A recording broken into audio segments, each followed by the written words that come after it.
What's up everyone, Duro here. I decided to provide you guys, my viewers, with some guideline on new units from the Baltic Battalion and also how to combine the Baltic Battalion with other US specs. I'm not going to use this video to go through every single Baltic Battalion unit. There were a lot of other videos from different content creators for that when this DLC was revealed. I'm going to try to make it short and informative and useful, so you guys, in case you're struggling with the new units, you might find this helpful. So let's start with the recon.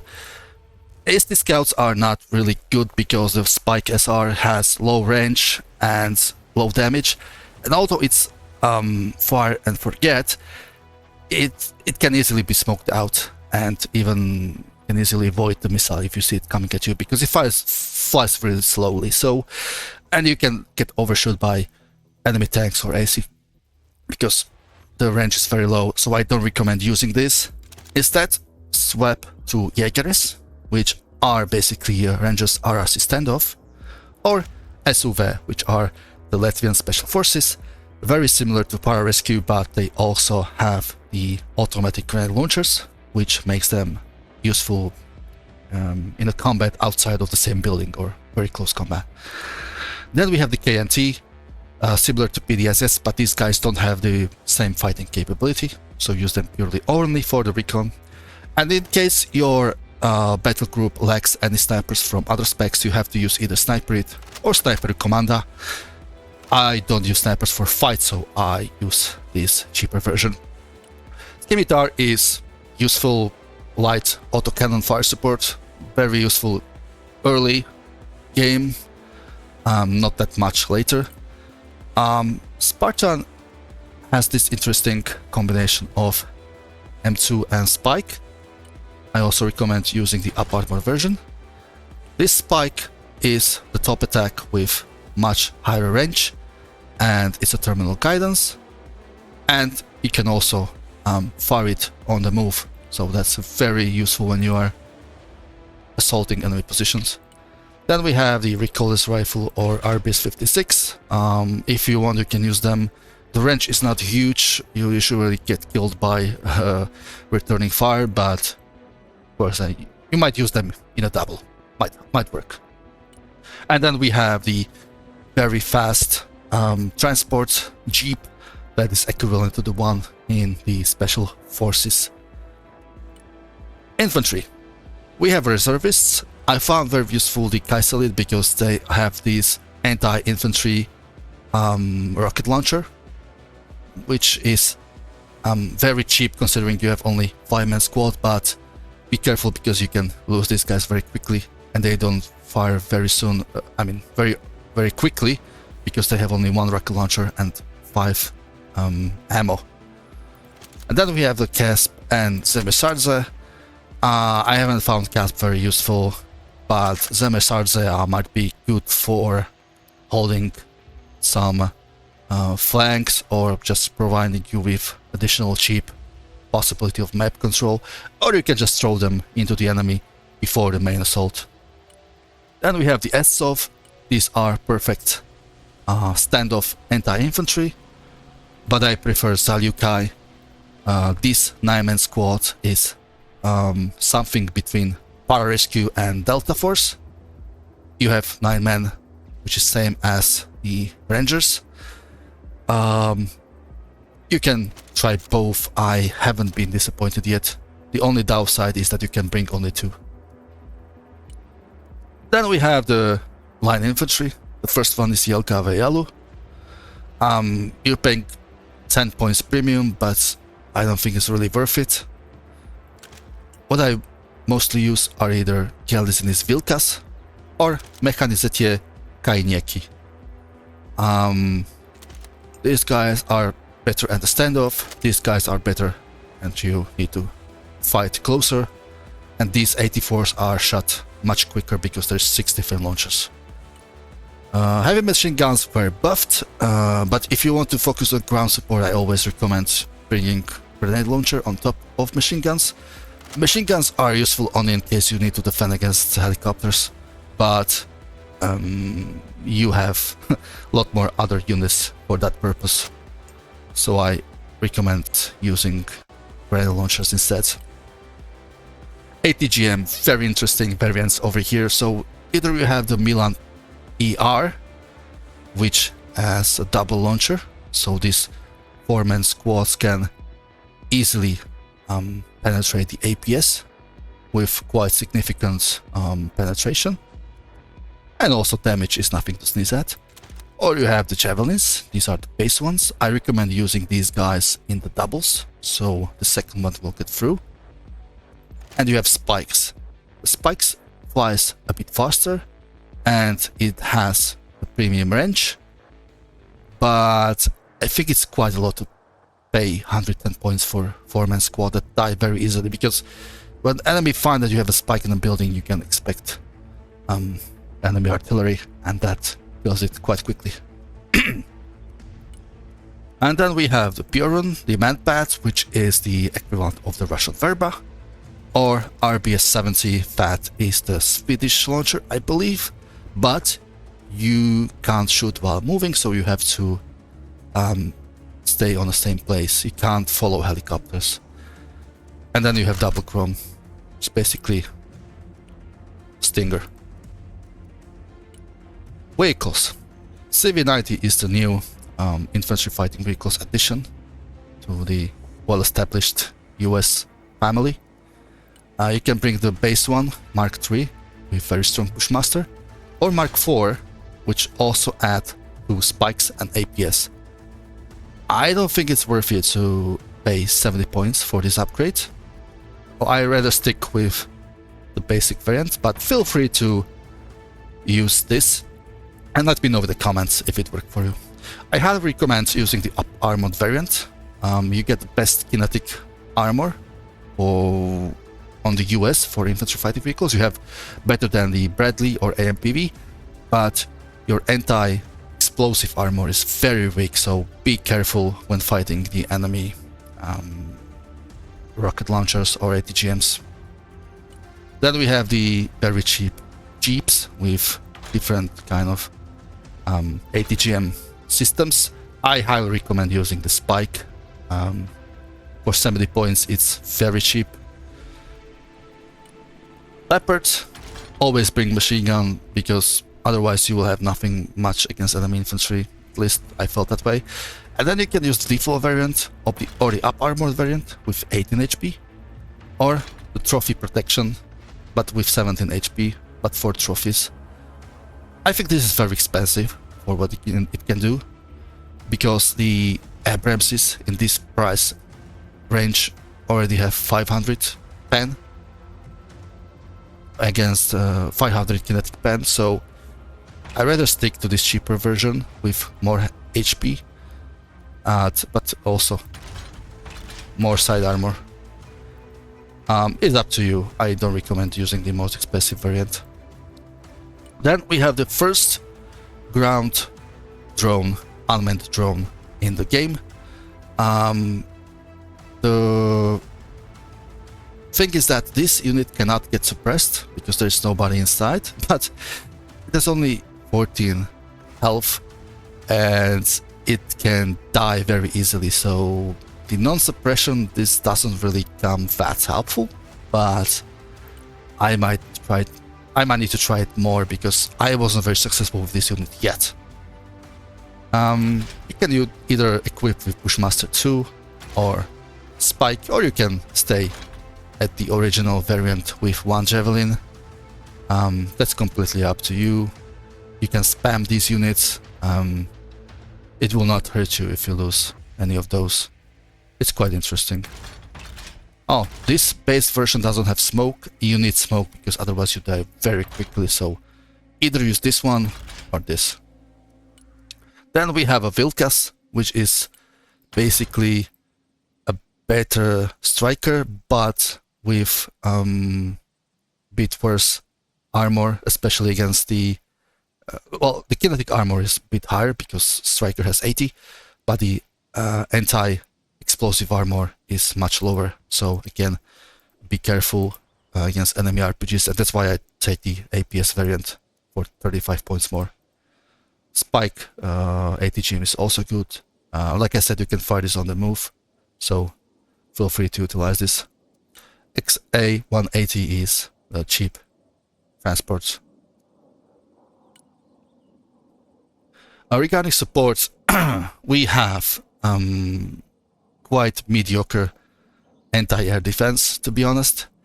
On the one side we have the RST, which has pathetic range. So if you want to give it a try, use the 8 missile variant, but you will probably stop only ballistic missiles. You will hardly shoot down enemy planes, only if they do a massive mistake and fly over you or something like that. You can also use the NASAMS. We have the Sidewinder variant. You have the MRAM, which is basically a copy of the SlamRAM in airborne.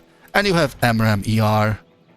These have slightly higher range than the RST, but the missiles is a bit slower, and you can fire only at the planes, no at the choppers. You can maybe replace the RST with NASAMS. And then you have the Unimox. I usually use this one because it gives a very cheap option for securing your flank against choppers that might go around. You can bring the Mistral. I haven't been very successful with that, but feel free to give it a chance. Regarding artillery, you have the K9. I found these very useful because when you pay for this upgrade, you also get 6 guided rounds, which is very useful to use with the snipers you have in front of you that can laser targets. Then you have the M109, very cheap one, basically unguided spam of artillery. Very cheap, but nothing interesting. And you have Panzerhaubitze 2000. You can either use the cluster or high explosive rounds. No guided munition here. Then you have the quite good vehicle for transport of your supplies. This is the equivalent of the one that already in Marines. And you have Unimox. Unimox can also have 16 seats inside, so you can bring 2 smaller squads or 1 larger one. And that's basically it. In terms of helicopters, you don't have much. You can either have this transport / fire support AS365, or you can bring the Black Hawk that can have the double grenade launchers. In AirTap, you have only the transport plane Spartan or the training aircraft L-39 Albatros, made in Czech Republic. You can give it some basic air-to-ground fire support or air-to-air short-range missiles, but nothing really that interesting. Okay, that's it. Now let's take a look on what are the possible combinations with the other US specs. So the one I found most useful is the Baltic Striker, because besides Booker and Striker's MGS, you also have Leopards 2A5s, so you're bringing a heavy tank to your very good medium / light armor. You have also very strong Zalukai that are good addition to the combat engineers, and you have the ATGM Milan ER. I didn't pick javelins because you already have javelins in terms of troopers, so feel free to spam the enemy with the ATGMs. And I also brought Jägeris, the standoff variant. You can bring SUV, but I think you already have quite enough anti-infantry capabilities, and you don't want to use this deck only against infantry. You want to be able to fight enemy vehicles and armor as well. Yeah. Regarding anti-infantry, you can also utilize Booker and Striker MGS. They're really good. I swap RST with Patriot Factory because this is much better. You need this range. And HIMARS are the usual ones with the clusters, and you have nice addition with K9. So there's good synchronization between infantry, armor, support. You are quite limited in the air because you have only 1250 points. I decided to turn Fighting Falcon into the ASF variant, so my Vipers can have these double JSOs and 4 small JDAMs. If you lace the enemy, you will always kill him with this payload, no matter what's the target. Okay, another interesting battle group is Baltic Marines, and I think this is a sick anti-infantry battle group because you have very good symbiosis between the infantry in Baltics and the Marines. So besides the usual Marines plus small combo that's good against everything, you also have the Marine Raider CQC and Zalukai. Zalukai are the ones you're standing inside the building and inside the forest. Marine Raider CQC are good inside the forest, and they have the laws and the grenade launchers. So they are the CQC for a bit less CQC fight, but for total inside same building CQC you have Zalukai. You also have Scimitar, which is very good for early game fire support. You have Jägers, excellent standoff unit. So this will allow you to take Force Recon with Black Ops variant. So besides Marine Raider CQC and Zalukai, you also have Force Recon, which are additional CQC unit. So you have so much anti-infantry capabilities that it's amazing. And on top of that, you also have the Catfay, which is currently the best short-range MLRS in the game. And you also have the most cost-effective M1H1 heavy cavalry.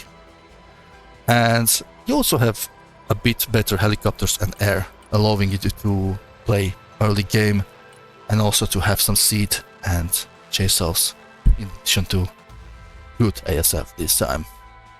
So you have strong infantry, quite strong armor. You don't have bookers, but honestly you don't need them.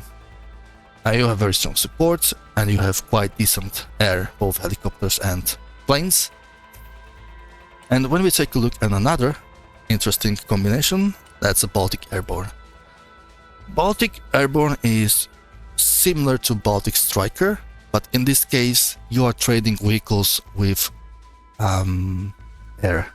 So you don't have bookers and you have less vehicles in the total, but not very few, so you can still utilize them. You might be lacking anti-air capabilities because you have only RST, which you can honestly swap with these NASAMS ER. But you have very good choppers. You have Kiowas for the early game and scouting on the flanks. You have Eagles, Strike Eagles, EX Eagles. You have Global Hawks. So what I also find very useful in this deck is that you can, instead of Jägeris, you can pick SUV, the close range combat unit. And with Zalukai, they both provide excellent double to airborne NG SW. Because these guys are good against vehicles, these guys are good against infantry, and you also spam the Kesselit, which are additional anti-infantry units. Because I felt like you have not enough anti-infantry, so I brought these reservists with B300 rocket launcher. And you have the Brutuses, which are currently the best artillery systems in the game regarding the price and guided ammunition. Alright, I see a lot of people also building the Baltic Special Forces. Baltic Special Forces are strong only early game. The problem with Baltic Special Forces is that you will be lacking vehicles, you will be lacking fire support, you will not have anything like MLRS or Catfay or TOS equivalent. You will only have the tube artillery, and you have to rely basically on your infantry. The problem is that when you're facing competent opponent, you will recognize that, and he will probably build up. And then he will smash you with the tanks, with vehicles, with his infantry, with his fire support, with his MLRS, and there's nothing much you can do against that. So you can, of course, succeed with Baltic Special Forces because you have extremely strong infantry. You can have the Rangers RRC, the close quarter variant, with Jägeris, which are basically Rangers RRC the standoff. Just excellent combo. You can spam enemy with Zalyukais and Rangers, but you will lose momentum in the mid game, and like I said, you have to play very aggressively and still keep pushing your enemy, because if you stop, then he will push you back with his proper mechanized build-up, but you will have no answer against. And the last variant is Baltic Armored. I haven't really bothered building this because I don't think this is a really good combination. You might have a strong support, you might have a quite decent variation of tanks and also infantry, but you have no helicopters, you have no aircraft. So unless you go smash your head into the middle and make sure your team players will take care of the flank, then I don't recommend using this variant. Alright, so that's it. Thanks for watching. If you found this guide useful, please like and subscribe. If you have any questions, write in the comments or message me directly on Discord. Thank you very much for watching and see you next time.